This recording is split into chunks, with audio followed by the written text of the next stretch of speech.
네, 강프로입니다. 자, 오늘 현대차하고 기아를 같이 한번 보겠습니다. 일단 오늘 좀 내리고 있고요. 기아는 가격대를 버티고 있고, 그리고 현대차는 조금씩 낮춰지고 있는데, 이거는 26일 날 정책 발표가 실제로 발생하기 때문에 그렇습니다. 정책 발표가 나오기 전에 뭐가 나왔나요? 주가도 올랐죠. 그렇죠? 현대차도 올라가고 기아도 같이 올라갔는데, 이건 주가가 움직이는 원리가 선반영되기 때문에 그렇습니다. 실적이 앞으로 좋아질 것 같아? 그럼 가격 먼저 올라요. 앞으로 무언가 좋아질 만한 내용이 나올 것 같아? 그럼 가격 먼저 올라요. 이거는 그냥 원리입니다. 원리. 그냥 외우시면 돼요. 이건 암기 과목이다. 그렇죠? 외우시면 되고, 지금 중요한 건 떨어지는 게 실망감이 있을지에 대한 부분, 아니면 이제 다 올랐나? 그런 것에 대한 부분이 있을 텐데, 그런 부분 걱정하지 마시고 얼마에 매수해야 되는지가 가장 중요합니다. 자, 주식 투자의 목적은 돈을 얼마를 버는지예요. 그렇죠? 그래서 내가 어느 정도 가격에 사서 언제 팔아서 어느 정도 수익을 실현해 가는가, 이 내용이 중요하니까 그 내용에 대해서 제가 집중해서 이야기를 드리도록 하겠습니다. 자, 그 전에 요즘에 입고수들이 너무 많아요. 그래갖고 제가 인증을 먼저 하고 가겠습니다. 제가 어떤 매매를 하는지 정도는 파악을 해놓고 이야기를 들어야겠죠. 자, 내용 한번 보시면 이 화면은요, 제가 지금 조회를 계속해서 누르고 있죠. 이 화면은 키움증권의 1694번 화면이고요. 자동일지 수익률 비교 차트 화면입니다. 자, 기간값은 1월 2일부터 2월 21일 오늘까지고요. 이때 그 기간에 내 계좌 수익률은 54%입니다. 이때 당시에 시장의 등락률을 보면 그렇게 좋은 움직임을 보이지 못했는데 내 계좌 수익률은 54%다. 여기 제 계좌 번호라고 보시면 되고요. 무엇보다 시장 대비해서 월등한 수익을 내고 있는 것도 그렇지만, 자, 계좌 수익률은 종목 수익률하고 다릅니다. 그쵸? 계좌 수익률을 오픈한다는 건 이 밑에, 그쵸? 파란색 있죠? 이 파란색 손실 보는 것까지 다 더해 놓은 거예요. 즉 수익 난 것만 뽑아서 보여줄 수가 없다. 그쵸? 그런 걸 다 더했을 때 계좌 수익률 24년도 들어서는 54%의 수익을 얻고 있습니다. 자, 그러면 인증은 요 정도 하면 될 것 같고요. 사실상 2달 동안 계좌 수익률 54%다? 이러면 사실 말 다 한 것 같습니다. 그래서 영상을 보시는 분들이 뭐라도 하나 얻어 가셨으면 좋겠고요. 그러면 어떤 종목을 해서 이런 상황을 만들었는지 그 내용을 한번 보면요. 에브리봇 같은 경우에, 그쵸? 2월 달부터 공략을 했는데 대략 한 3, 4일 정도 보유해서 47% 수익. 그리고 젠백스 링크 같은 것도 오늘까지도 18% 강세를 보이는데, 제가, 그쵸? 지금 보유한 지가 한 4일차 정도 된다. 근데 지금 거의 한 30%, 한 40% 그 정도 수익을 얻고 있습니다. 그리고 오늘 상한가 종목인데 네페스, 아크 이런 것도 제가, 그쵸, 2월 중순 들어서 지난주 금요일부터 적극적으로 공략한 결과 오늘 상한가 마감이 됐고요. 한 20%대 수익 구간에 있습니다. 자, 이런 매매를 지속적으로 하고 있고요. 이런 부분을 제가 소통방에서 다 공개를 하고 있습니다. 어떤 식으로 매매를 해야 될지, 그쵸? 어떤 식으로 매매하고, 그리고 이런 부분을 타점까지 제가 다 공개를 하고 있고, 이 내용을 토대로 제가 10억 만들기 프로젝트를 구독자분들과 함께 하고 있으니까, 정말 내가 매매하면서 어렵다 하시는 분들은 소통방으로 들어오시고요. 무엇보다, 그쵸, 다 무료로 진행한다. 왜? 채널 성장을 위해서니까 구독과 좋아요 꼭 좀 부탁드리고요. 상단에 있는 전화번호로 10억, 자, 10억이라고 문자를 보내주시면 제가 소통방 입장 링크를 순차적으로 공유를 해드리도록 하겠습니다. 자, 그러면 인증은 요 정도 하면 되는 것 같고요. 그리고 무엇보다 지금 어떻게 주식을 봐야 되는지 그게 중요할 테니까 그 내용 바로 넘어가겠습니다. 근데 기본적으로 제가 지금 매매한 내용에서 크게 다르지 않아요.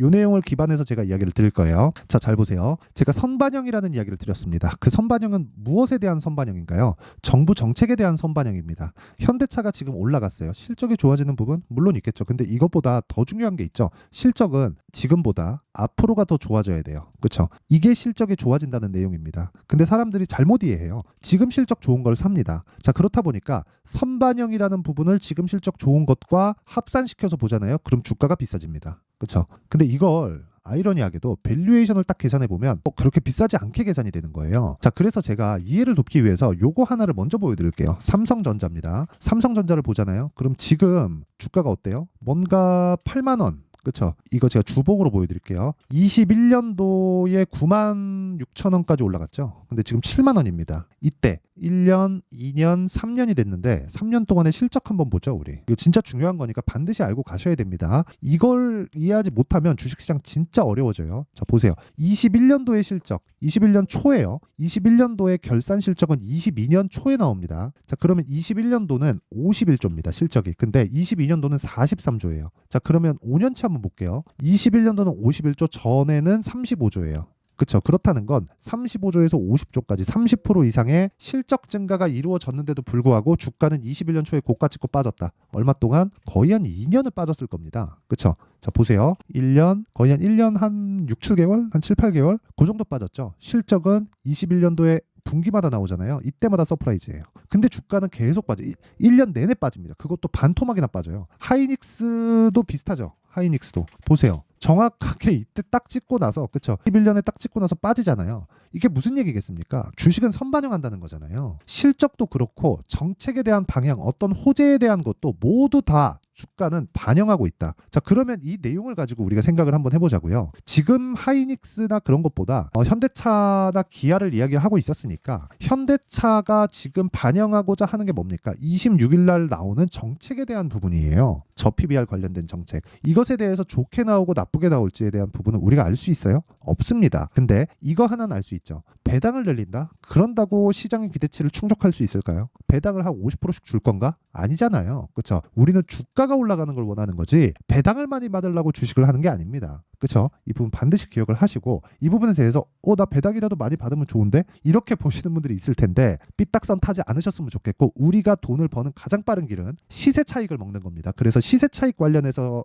이야기를 드리고 있는 거니까 뭐 배당도 많이 받으면 좋지 이런 이야기 하지 마세요. 배당은 기본적으로 은행 금리보다 많이 주는 부분으로 세팅이 되어 있어요. 물론 그게 실적에 기반한 내용을 가지고 의미를 합니다. 자, 그러면 보세요. 금리가 올라가면 배당도 점차적으로 늘어나게 되어 있습니다. 근데 이게 상반된 움직임을 보이는 게 금리가 올라가면 그쵸? 사람들이 잘못 이해하고 있어요. 금리가 올라가잖아요. 그럼 뭐가 되는 줄 아세요? 경기가 나빠지죠. 긴축이니까. 그러면 이익이 줄어듭니다. 이익이 줄어들면 배당 금액이 줄어요. 그래서 뭔가 이 착각을 하는데 금리가 늘어나는 부분하고 배당 성향을 늘리는 것하고는 기본적으로 같아야 됩니다. 그렇죠? 물론 금리만큼 상승할 수 있을지는 모르겠지만 그렇죠? 그때 상황에 따라서 다르겠지만 기본적으로 이렇지 않으면 주식은 매력이 없어지는 겁니다. 그렇죠? 배당만 가지고 있다면 하지만 우리는 시세 차익을 봐야 된다는 거예요. 근데 시세 차익의 핵심은 선반영에 있다. 근데 그 선반영을 앞두고 지금 기대치를 채워놨죠. 그렇기 때문에 조정을 받는 거예요. 여기서 피해야 될 구간이 아니라는 겁니다. 만약에 내가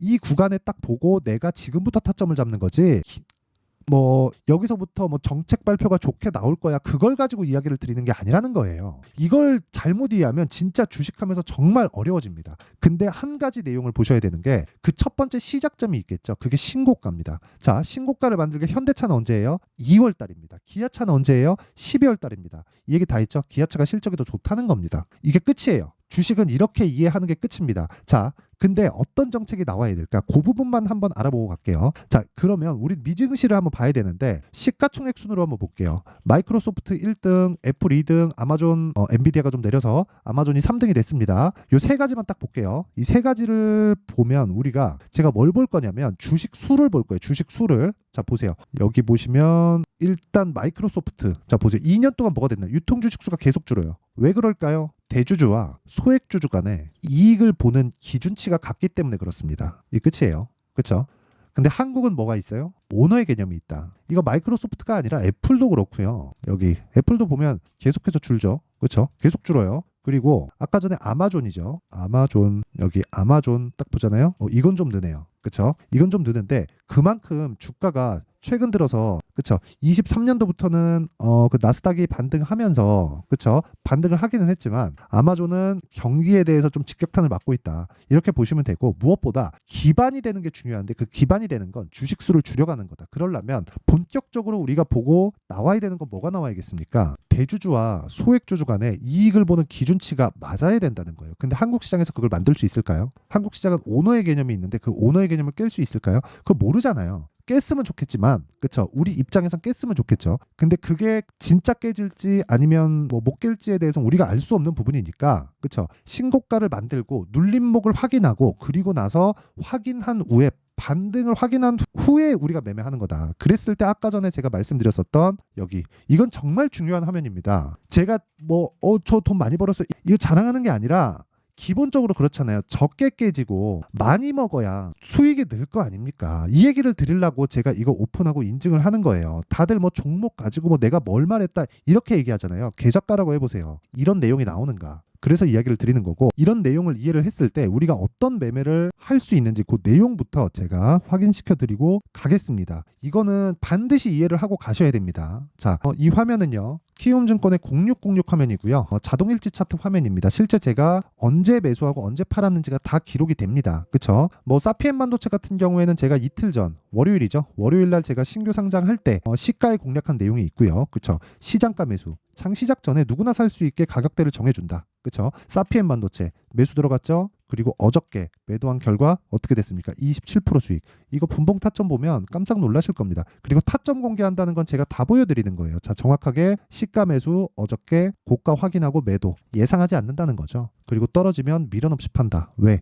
우리는 확인하고 매수하니까. 그쵸? 고가에 잡으려는 생각하시면 안 됩니다. 그랬을 때 1박 2일 동안 몇 프로 수익입니까? 27%의 수익을 보고 나오게 되는 겁니다. 그쵸? 자, 그리고 오늘 같은 경우에도 내용이 어떻게 되느냐? 자, 보세요. 링크 제네시스. 자, 여기 링크. 자, 보세요. 링크 제네시스 오늘 시가 공략 들어갔죠? 오늘 21% 상승하죠? 그렇죠? 갭상승 구간까지 따지면 오늘 하루에 15% 수익. 그렇죠? 끝입니다. 뭐 재료에 대한 부분이 아니라 이 무슨 종목이에요? 신고가 종목이잖아요. 그렇죠? 자, 그리고 그 밑에 네페스, 아크. 자, 내용 보세요. 오늘 상한가입니다. 근데 제가 언제부터 공략했죠? 계속해서 공략을 하고 있죠. 자, 어떤 종목이에요? 신고가 종목이다. 자, 긴 말 드리지 않겠습니다. 매매는 무조건 선반영된다. 선반영 구조에 대해서 이해를 못하면 난 정말 어려워질 겁니다. 자, 그래서 내가 매매하는 과정에서, 그쵸? 매매하는 과정에서 정말 너무 어렵다 하시는 분들은 와서 배우세요. 혼자서 해봤자 먼 길 돌아가게 되어 있고요. 주식은 정말 어렵습니다. 그리고 이 선반영 구조에 대해서는 할 수 있는 사람과 없는 사람의 차이는 단 한 달만 거래를 해보더라도 아까 전에 보여드렸죠. 계좌의 상황은 완전히 달라집니다. 자, 그래서 제가 채널 성장을 위해서 구독자분들과 함께 10억 만들기 프로젝트를 진행하고 있으니까 소통방에 들어와서 그냥 하면 됩니다. 무료로 진행하고요. 대신에 구독과 좋아요 꼭 좀 부탁드리고요. 상단에 있는 전화번호로 10억, 자 10억이라고 문자를 보내주시면 제가 소통방 입장 링크를 순차적으로 공유를 해드리도록 하겠습니다. 자, 그러면 요 내용을 토대로 우리가 뭘 봐야겠어요? 현대차를 어떻게 잡아야 되는지 그 내용이 중요하겠죠. 이게 무슨 얘기냐면 현대차는 지금 26일 날 나오는 정책 발표에 대한 부분을 반영해서 주가가 올라왔다. 그러면 당연히 눌림목이 발생하는 게 맞다. 그럼 눌림목 확인하고 우리가 뭘 해요? 어디서 지지받을까를 보는 게 아니라 어디서 반등을 할까를 확인하는 겁니다. 그럼 그 확인하는 과정에서 실시간 타점이 궁금하다 하는 분들은요. 아까 전에 소통방 들어오면 되고요. 그리고 원리가 궁금하다 하는 분들은요. 여기 현대차의 가격과 단기 보유 전략으로 제가 준비를 해놨습니다. 제가 아까 전에 소통방에서 진행하는 10억 만들기 프로젝트는 모두 단기 2주 기간 동안 단기 스윙으로 진행을 합니다. 단타는 하긴 하는데 거의 안 한다고 보면 되고 거의 뭐 99%의 매매를 그냥 스윙급의 매매로 진행한다고 보면 되고 그러려면 2주 안에 수익 전환을 무조건 시켜야 된다는 겁니다. 자, 그렇기 때문에 가격에 대해서 디테일하게 잡아야 되고 그 기반이 신고가를 기반해서 이야기를 드리는 것이기 때문에 그렇죠. 내용이 상당히 길다. 영상에서 이야기를 드리면 너무 긴 내용이 돼서 제가 이런 식으로 내용 준비를 해왔고요. 무엇보다 무료 공개한다. 자, 그래서 구독과 좋아요 꼭 좀 부탁드리고요. 상단에 있는 전화번호로 현대차라고 문자를 보내주시면 제가 요 번호로요. 현대차의 가격과 단기 보유 전략을 공유해드리도록 할 테니까 시청해주시는 모든 분들이 상단의 전화번호 확인해서 현대차라고 문자 보내주셔가지고 진짜 다 공부하시고요. 큰 수익을 내셨으면 좋겠습니다. 자, 그리고 뭐 항상 시청해주셔서 감사드리고요. 그리고 무엇보다 제가 이 얘기 드릴게요. 주가는 선반영한다. 근데 가격이 선반영한다. 그러면 앞으로 주도주는 뭘까요? 지금 신고가 종목입니다. 자, 그러면 지금 신고가 종목을 어떤 관점에서 바라봐야 되는지 그 내용에 대한 부분을 제가 상세하게 준비를 해놨으니까 영상 끝까지 시청하시고요. 모든 분들이 성공 투자하셨으면 좋겠습니다. 자, 24년도가 돼서도 시장은 여전히 어렵습니다. 자, 근데 시장은 항상 어려울 거예요. 앞으로도 계속해서 어려워질 겁니다. 자, 근데 제가 매월 대시세 종목을 구독자분들에게 공개를 합니다. 자, 내용을 보면 12월 달에 실제 공개를 했었던 강프로의 대시세 종목에 대한 내용인데 대기업을 상대로 안정적인 매출 구조를 가지고 있고요. 그리고 현재 주요 거래처는 삼성전자, 인텔, 하이닉스, TSMC 해외에 반도체 관련된 기업이라는 걸 알 수 있죠. 그만큼 1월 달에 제가 보고 있었던 종목은 반도체 관련주라는 걸 알 수 있습니다. 공개를 해드리면 이 내용입니다. 여기 어보브 반도체, 그쵸? 실제 제가 거래한 내용을 공개를 한 거고요. 수익에 대한 크기를 보면 공략한 시점, 제가 가격대를 함께 공개를 해드렸는데 공략한 시점부터 21%의 수익 마감이 된 것을 확인해 볼 수가 있습니다. 자, 근데 지금도 마찬가지입니다. 지금은 어떤 이슈가 있을까요? 2월 달에 발표한다는 기업 밸류업 프로그램이 있죠. 근데 그걸로 인해서 지금 2월 달에 발표한다고 이야기가 나온 상황이고요. 무엇보다 우리가 생각해야 될 내용은 한 가지입니다. 어떤 이슈나 그리고 어떤 상승할 수 있는 내용으로 인해서 주가가 올라가는 것은 맞죠. 하지만 가격이 먼저 반영한다는 걸 반드시 알고 있어야 되고, 그런 내용에 대한 파악이 되었을 때, 그쵸? 여기 어부부 반도체처럼 21%, 그쵸? 대략 3에서 4일 동안 20% 이상의 수익을 먹을 수 있고요. 그리고 여기 HLB 같은 종목처럼 대략 일주일이 채 되지 않는 기간 동안 30%의 수익을 낼 수 있습니다. 자, 그러면 답은 나왔어요. 재료에 대한 부분보다 중요한 게 가격이다. 자, 근데 지금 시장에 쏠려 있는 게 뭐죠? 2월 달에 발표하는 기업 밸류업 프로그램에 대한 내용이죠. 자, 그러면 우리가 이쪽에다가 지금 집중을 해야 될까요? 그 내용을 한번 보겠습니다. 기아차의 차트를 보면요. 1월 24일 날 정부단에서 입김을 불어넣은 이후에 시세가 강하게 발생한 것처럼 보이지만 애초에 12월 달부터 신고가를 달성했다는 걸 확인할 수 있습니다. 자, 그러면 우리가 스케줄을 따져봤을 때 우리가 어디를 봐야 될까요? 4월 달 총선을 봐야 됩니다. 드디어 때가 온 거죠. 4월 달 총선이 끝나면 그 뒤엔 뭐가 있죠? 대선 전국으로 들어갑니다. 그러면 우리는 4월 달 총선부터 시작해서 대선까지 이어질 수 있는 종목을 찾는 게 정말 중요합니다. 그게 정부 정책의 방향과 그리고 스케줄에 맞춰서 가는 거예요. 정치적인 상황에 따라서 주가가 움직이는 걸 우리는 수도 없이 많이 봐왔기 때문에 스케줄에 맞춰서 가는 게 지금으로서는 답이 될 수 있습니다. 그리고 무엇보다 어느 정도의 시세를 내는지 그 첫 번째 단계인 상황을, 그쵸? 제가 12월 달 밝혀드렸었던 대시세 종목으로 이미 공개를 해드렸기 때문에, 그쵸? 어떻게 제가 매매를 했는지까지 다 보여드렸습니다. HLB처럼, 그쵸? 31.9% 걸린 시간은 4일밖에 되지 않죠. 이 종목을 제가 가격과 그리고 어떤 종목인지를 애초에 12월 달부터 공개를 한 겁니다. 자, 그럼 지금도 마찬가지예요. 앞서서 제가 말씀드렸었던 23년도에 했었던 여러 가지 종목들이 있죠. 한미반도체 같은 종목들도 여기 소통방에서 모두 공개를 해서 실제로 10,000원부터 60,000원까지 상승한 내역이 있고요. 왜 공략을 했는지를 제가 다 공개를 해드렸습니다. 근데 지금도 마찬가지라는 거죠. 정부 정책의 방향에 맞춰서 또는 선거 스케줄에 맞춰서 매매를 이어가야 될 때가 됐고요. 제가 총선 관련된 큰 시세가 나올 수 있는 대시세 종목을 준비를 해놨습니다. 길게 말씀드리지 않겠습니다. 모든 종목들은 신고가를 달성하면서 대시세 준비를 하게 되고요. 신고가를 공략했을 때 내가 시장에 주도주를 잡을 수 있는데 지금은 총선에 집중하는 게 맞다. 그래서 총선 관련된 그리고 대선까지 이어질 수 있는 종목을 준비를 해놨는데 지금부터 준비를 하셔야 나중에 고가에 올라가서도 꾸준하게 매매를 이어갈 수 있습니다. 자꾸 막 손절하고 매매하는 과정에서 너무 어렵다 하시는 분들은요. 이 종목 딱 받아가서 큰 수익 내셨으면 좋겠고요. 이 종목은 상단에 있는 전화번호로 대시세라고 문자를 보내주시는 분들에 한해서만 제가 총선 그리고 대선까지 이어질 수 있는 종목을 공개해 드리도록 할 테니까 상단에 있는 전화번호로 대시세라고 문자를 보내주시고요. 그리고 구독과 좋아요 꼭 좀 부탁드리겠습니다. 시장은 정말 어렵습니다. 자, 그래서 모든 분들이 성공 투자하셨으면 좋겠고요. 기본적으로 가격에 대한 파악을 하면서 큰 수익을 내셨으면 좋겠습니다.